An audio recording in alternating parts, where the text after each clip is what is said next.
Robert টি Kiyosaki রচিত rich dad পুর dad, ধনীরা কিভাবে অর্থ আবিষ্কার করে, বইটি বাংলায় অনুবাদ করেছে দিবেন্দু দ্বীপ। বইটির আজ পড়ছি তৃতীয় অংশ। একজন হিসাব রক্ষক হিসেবে এই খেলা আমার জন্য সহজ ছিল, তাই আমার মেয়ে সহ অন্যান্য যারা খেলাটি বুঝতে পারছিল না তাদেরকে সাহায্য করার মতো সময় ছিল আমার হাতে। পুরো দলের মধ্যে আমি ছিলাম প্রথম ও একমাত্র ব্যক্তি যেদিন সেদিন ইঁদুর দৌড়ের ফাঁদ থেকে বেরিয়ে আসতে পেরেছিলাম। আমি মাত্র 50 মিনিটে এই খেলাটি থেকে বেরিয়ে এসেছিলাম, যদিও 3 ঘন্টা পর্যন্ত খেলাটি চলেছে। আমার টেবিলে ছিলেন একজন ব্যাংকার, একজন ব্যবসায়ী ও একজন কম্পিউটার প্রোগ্রামার। হিসাব ও বিনিয়োগের ব্যাপারে তাদের কম জ্ঞান আমাকে বিচলিত করেছিল, অথচ এই দুটো বিষয় তাদের জীবনে কত গুরুত্বপূর্ণ। ফলে আমি অবাক হচ্ছিলাম যে তারা তাদের সমস্ত জীবনে আর্থিক বিষয়াদি কিভাবে পরিচালনা করে। আমার 19 বছর বয়সী মেয়ে কেন বুঝতে পারছিল না সেটা না হয় আমি বুঝতে পারছি, কিন্তু এরা তো যথেষ্ট পরিণত বয়সে। তারা আমার মেয়ের প্রায় দ্বিগুণ বয়সী। ইঁদুর দৌড় থেকে বেরিয়ে আসার পর আমি 2 ঘন্টা ধরে আমার মেয়ে এবং এসব শিক্ষিত ও সচ্ছল মানুষগুলোর ডাইস ও মার্কা ঘুরানো লক্ষ্য করছিলাম। যদিও তারা এত কিছু শিখেছে দেখে আমি খুব খুশি হচ্ছিলাম, কিন্তু একই সঙ্গে আমি বিরক্ত হচ্ছিলাম এই ভেবে যে এই বয়স্ক মানুষগুলো হিসাব ও বিনিয়োগের বুনিয়াদি বিষয় সম্পর্কে জানে না। আয়ের বিবরণ ও ব্যালেন্স শিটের সম্পর্ক বুঝতে তাদের অসুবিধা হচ্ছিল। যেভাবে তারা সম্পত্তি ক্রয় বিক্রয় করছিল তাদের মনে রাখতে অসুবিধা হচ্ছিল যে প্রতিটি লেনদেন তাদের মাসিক টাকা রোজগারের উপর প্রভাব ফেলতে পারে। আমি চিন্তা করতে লাগলাম যে এই দুইটি বিষয় না জানার কারণে বিশ্বের কত লাখ মানুষ বাস্তব জীবনে অর্থনৈতিক সমস্যা নিয়ে লড়াই করছে। আমি নিজে নিজে ভাবছিলাম যে ভাগ্যিস ওরা খেলাটায় মজা পাচ্ছে। প্রতিযোগিতা শেষে রবার্ট আমাদেরকে ক্লাস ফ্লো সম্পর্কে নিজেদের মধ্যে আলোচনা ও সমালোচনার জন্য 15 মিনিট সময় দিলেন। আমার টেবিলে বসা একজন ব্যবসায়ী এতে খুশি ছিলেন না। তিনি খেলাটি পছন্দ করলেন না। তিনি চিৎকার করে বলছিলেন, আমার এসব জানার দরকার নেই। এসব বিষয়ে আমাকে অবহিত করার জন্য আমি হিসাবরক্ষক, ব্যাংকার ও আইনজীবী নিয়োগ দেই। রবার্ট এর উত্তরে বললেন, আপনি কি কখনো খেয়াল করেছেন যে এমন অনেক হিসাবরক্ষক, ব্যাংকার, আইনজীবী, স্টক হোল্ডার ও রিয়েল এস্টেট ব্রোকার আছেন যারা ধনী নন? তারা অনেক কিছুই জানেন এবং বেশিরভাগ ক্ষেত্রেই তারা বুদ্ধিমান। তথাপিও তাদের বেশিরভাগই ধনী নন। যেহেতু ধনীরা যা জানে তা আমাদের বিদ্যালয়গুলো শেখায় না, তাই আমরা এদের কাছ থেকে পরামর্শ নেই। কিন্তু এমনও হতে পারে আপনি একদিন মহাসড়ক দিয়ে গাড়ি চালিয়ে যাওয়ার সময় ট্রাফিক জ্যামে আটকে গেলেন। আপনি তখন কাজে যাবার জন্য সেখান থেকে বেরোবার অপ্রাণ চেষ্টা করছেন।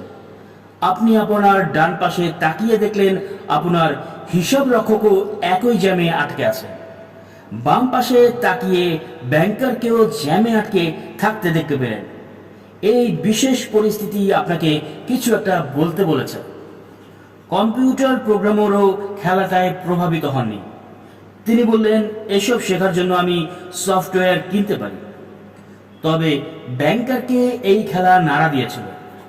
তিনি বললেন, আমি হিসাব বিজ্ঞানের অংশ হিসাবে এগুলো বিদ্যালয়ে পড়েছি, কিন্তু আমি কখনোই জানতাম না এগুলোকে বাস্তব জীবনে কিভাবে প্রয়োগ করা যায়। এখন আমি জানি ইঁদুর দৌড় থেকে আমাদের বেরিয়ে আসা দরকার। কিন্তু আমার মেয়ের বক্তব্য আমাকে অনেক বেশি স্পর্শ করল। সে বলল, শিখতে আমার খুব মজা লেগেছে। আমি শিখতে পেরেছি টাকা সত্যি সত্যি কি কাজে লাগে এবং কিভাবে টাকা বিনিয়োগ করতে হয়। এরপর সে যোগ করল, এখন আমি নিজের ইচ্ছে মতো পেশা বেছে নিতে পারি। আমি কাজ করতে চাই, কিন্তু তা শুধু চাকুরির নিরাপত্তা, সুযোগ সুবিধা কিংবা আমি চাকরি থেকে কত টাকা আয় করতে পারবো সেজন্য নয়। এই খেলার শিক্ষণীয় বিষয়গুলো যদি আমি শিখতে পারি, তাহলে আমি স্বাধীনভাবে আমার মন যা চায় তা করতেও পড়তে পারব। ব্যবসায়িক ক্ষেত্রে কোনো বিশেষ কর্মদক্ষতার চাহিদা আছে বলে নয়। যদি আমি এই খেলা শিখতে পারি, তাহলে আমার চাকরির নিরাপত্তা বা সামাজিক নিরাপত্তা নিয়ে আমাকে দুশ্চিন্তা করতে হবে না। অথচ ইতিমধ্যেই আমার বেশিরভাগ সহপাঠী এ ব্যাপারে চিন্তা করতে শুরু করে দিয়েছে। খেলাটি শেষ হওয়ার পর রবার্টের সঙ্গে কথা বলার জন্য আমি অপেক্ষা করতে পারিনি, কিন্তু পরে তার প্রকল্প নিয়ে আলাপ করার ব্যাপারে আমরা একমত হলাম। আমি বুঝতে পেরেছিলাম যে তিনি এই খেলার মাধ্যমে মানুষকে আর্থিক সচ্ছলতা দেওয়ার চেষ্টা করছেন। আমি তার এই পরিকল্পনা সম্পর্কে আরও জানার জন্য খুবই আগ্রহী ছিলাম। পরের সপ্তাহে আমার স্বামী ও আমি রবার্ট ও তার স্ত্রীর সঙ্গে একটি নৌশভোজের আয়োজন করলাম। যদিও এটি আমাদের প্রথম সামাজিক মেলামেশা, তবুও আমার মনে হচ্ছিল যেন বহু বছর ধরে আমরা একে অপরকে চিনি। আমি নিজেদের মধ্যে অনেক মিল খুঁজে পেলাম। আমরা খেলাধুলা, নাটক ও রেস্তোরাঁ থেকে শুরু করে আর্থসামাজিক সব বিষয় নিয়ে আলাপ করলাম। আমরা পরিবর্তনশীল বিশ্ব নিয়েও আলাপ করলাম। বেশিরভাগ আমেরিকানদের অবসর গ্রহণের পর খুব কম সঞ্চয় থাকা বা কিছুই না থাকা, সামাজিক নিরাপত্তাহীনতা ও চিকিৎসা ব্যবস্থা ইত্যাদি বিষয় নিয়ে অনেকক্ষণ ধরে আলাপ করলাম। 7.5 কোটি বেবি মুভারদের অবসর গ্রহণের সময় কি আমাদের সন্তানদের তার দাম দিতে হবে? আমরা অবাক হয়ে ভাবছিলাম পেনশনের উপর নির্ভর করে থাকা কতটা ঝুঁকিপূর্ণ, তা যদি সাধারণ মানুষজন উপলব্ধি করতে পারত। রবার্টের প্রাথমিক উদ্বেগ ছিল আমেরিকা ও সারা বিশ্বে বিত্তবান ও বিত্তহীন মানুষের মধ্যকার ক্রমবর্ধমান ব্যবধান। তিনি একজন স্বশিক্ষিত ও স্বপ্রতিষ্ঠিত উদ্যোক্তা। তিনি বিশ্বময় ঘুরে ঘুরে বিনিয়োগ করেছেন এবং মাত্র 47 বছর বয়সে অবসর গ্রহণে সক্ষম হয়েছেন। আমার সন্তানদের জন্য আমার যে উদ্বেগ ছিল, তিনিও সে বিষয়ে উদ্বিগ্ন ছিলেন, যে কারণে তিনি অবসর জীবন ছেড়ে আবার কাজ শুরু করেছেন। তিনি জানেন যে পৃথিবী বদলে গেছে, কিন্তু শিক্ষার ক্ষেত্রে কোনো পরিবর্তন আসেনি। রবার্টের মতে শিশুরা পুরনো পন্থায় চালিত শিক্ষা ব্যবস্থায় বছরের পর বছর কাটায়, এমন বিষয় শিখে যা তারা কোনোদিন কাজে লাগাতে পারবে না। তারা নিজেদের এমন পৃথিবীর জন্য তৈরি করে তোলে যার কোনো অস্তিত্ব নেই। তিনি অনেকটা এরকমভাবে বলতে চাইলেন, আজকের দিনে আপনি আপনার সন্তানকে যে বিপজ্জনক উপদেশ দিতে পারেন তা হলো বিদ্যালয়ে যাও, ভালো গ্রেড পাও এবং একটি নিরাপদ ও নিশ্চিন্ত চাকরি খোঁজো। এটি একটি পুরনো ও বাজে উপদেশ হয়ে গেছে। আপনি যদি এশিয়া, ইউরোপ ও দক্ষিণ আমেরিকায় যা ঘটেছে তা দেখতে পেতেন, তাহলে আপনি আমার মতোই উদ্বিগ্ন হতেন। তিনি বিশ্বাস করেন এটা একটা বাজে উপদেশ, কারণ আপনি যদি আপনার সন্তানের নিরাপদ আর্থিক ভবিষ্যৎ চান, তাহলে তারা পুরনো নিয়ম অনুযায়ী খেলতে পারে না, কারণ এটি ভীষণ ঝুঁকিপূর্ণ হবে। আমি তাকে জিজ্ঞেস করলাম, পুরনো নিয়ম বলতে তিনি কি বোঝাতে চাইছেন? তিনি বললেন, জীবনের এই খেলায় আমার মতো লোকেরা ভিন্ন নিয়মে খেলে। যখন একটি কর্পোরেশন সংকোচনের ঘোষণা দেয়, তখন কি ঘটে?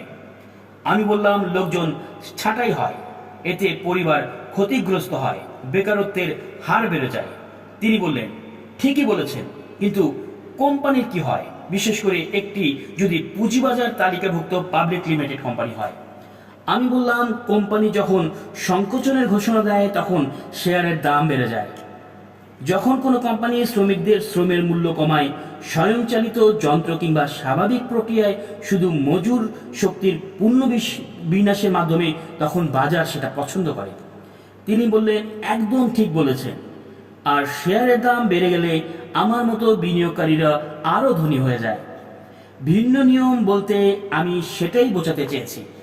এতে কর্মীরা হেরে যায়, কিন্তু মালিক ও বিনিয়োগকারীরা জিতে যায়। রবার্ট শুধু কর্মী ও মালিকের মধ্যকার তফাৎটাই বোঝাচ্ছিলেন না, বরং একই সঙ্গে তিনি নিজের ভাগ্য নিজের নিয়ন্ত্রণে রাখা ও অন্যের হাতে ছেড়ে দেওয়ার তফাৎটুকু দেখাচ্ছিলেন। আমি বললাম, কিন্তু বেশিরভাগ লোকের পক্ষে এই ব্যাপারটা বোঝা বেশ কঠিন। তারা কেবল চিন্তা করবে, এটা ঠিক নয়। তিনি বললেন, আর এ কারণেই শিশুদেরকে কেবল ভালো শিক্ষা পাও বলাটা বোকামি। এটা ধারণা করাও বোকামি যে বিদ্যালয় যে শিক্ষা দেয় তা আপনার সন্তানদের গ্র্যাজুয়েশনের পরের দুনিয়ায় মুখোমুখি হওয়ার জন্য তাদেরকে তৈরি করবে। প্রত্যেক শিশুর আরও বেশি শিক্ষার প্রয়োজন। তাদের প্রয়োজন বিভিন্নমুখী শিক্ষা, আর তাদেরকে নিয়ম জানতে হবে, বিভিন্ন ধরনের নিয়ম। তিনি বললেন, টাকা কড়ির একটি নিয়ম আছে যা ধনীরা খেলে থাকে, আর টাকা কড়ির আরেক রকমের নিয়ম আছে যা বাকি 95% মানুষ খেলে থাকে। আর সেই 95% মানুষ এই নিয়মগুলো শিখে তাদের বাড়িতে ও বিদ্যালয়ে। এই কারণেই আজকের দিনে একটি শিশুকে ভালো করে লেখাপড়া করো এবং চাকরি খোঁজো, সরলভাবে এ কথাটি বলা ঝুঁকিপূর্ণ। আজকের দিনে একজন শিশুর আরও বাস্তবমুখী শিক্ষা প্রয়োজন, যা বর্তমান শিক্ষা ব্যবস্থা দিতে পারছে না। শ্রেণীকক্ষে কি পরিমাণ কম্পিউটার রয়েছে বা বিদ্যালয় কত টাকা ব্যয় করছে, এসব আমার কাছে বিবেচ্য বিষয় নয়। আসলে শিক্ষা ব্যবস্থা যে বিষয়ে কিছুই জানে না, সে বিষয়ে কি করে শেখাবেন? সুতরাং বাবা মা কিভাবে তাদের সন্তানদের শেখাবেন যা তাদের বিদ্যালয়ে শেখানো হয় না? আপনি কিভাবে আপনার সন্তানকে হিসাব বিজ্ঞান শেখাবেন? তাদের একঘেয়ে লাগবে না। অভিভাবক হিসেবে আপনি নিজেই যাদের এখানে ঝুঁকি বিমুখ, সেখানে আপনি কিভাবে সন্তানকে বিনিয়োগ করা শেখাবেন? আমি মনে করছি যে সন্তানকে জীবনে নিরাপদে খেলার শিক্ষা দেওয়ার পরিবর্তে বুদ্ধি প্রয়োগ করে খেলার শিক্ষা দেওয়াই সবচেয়ে ভালো।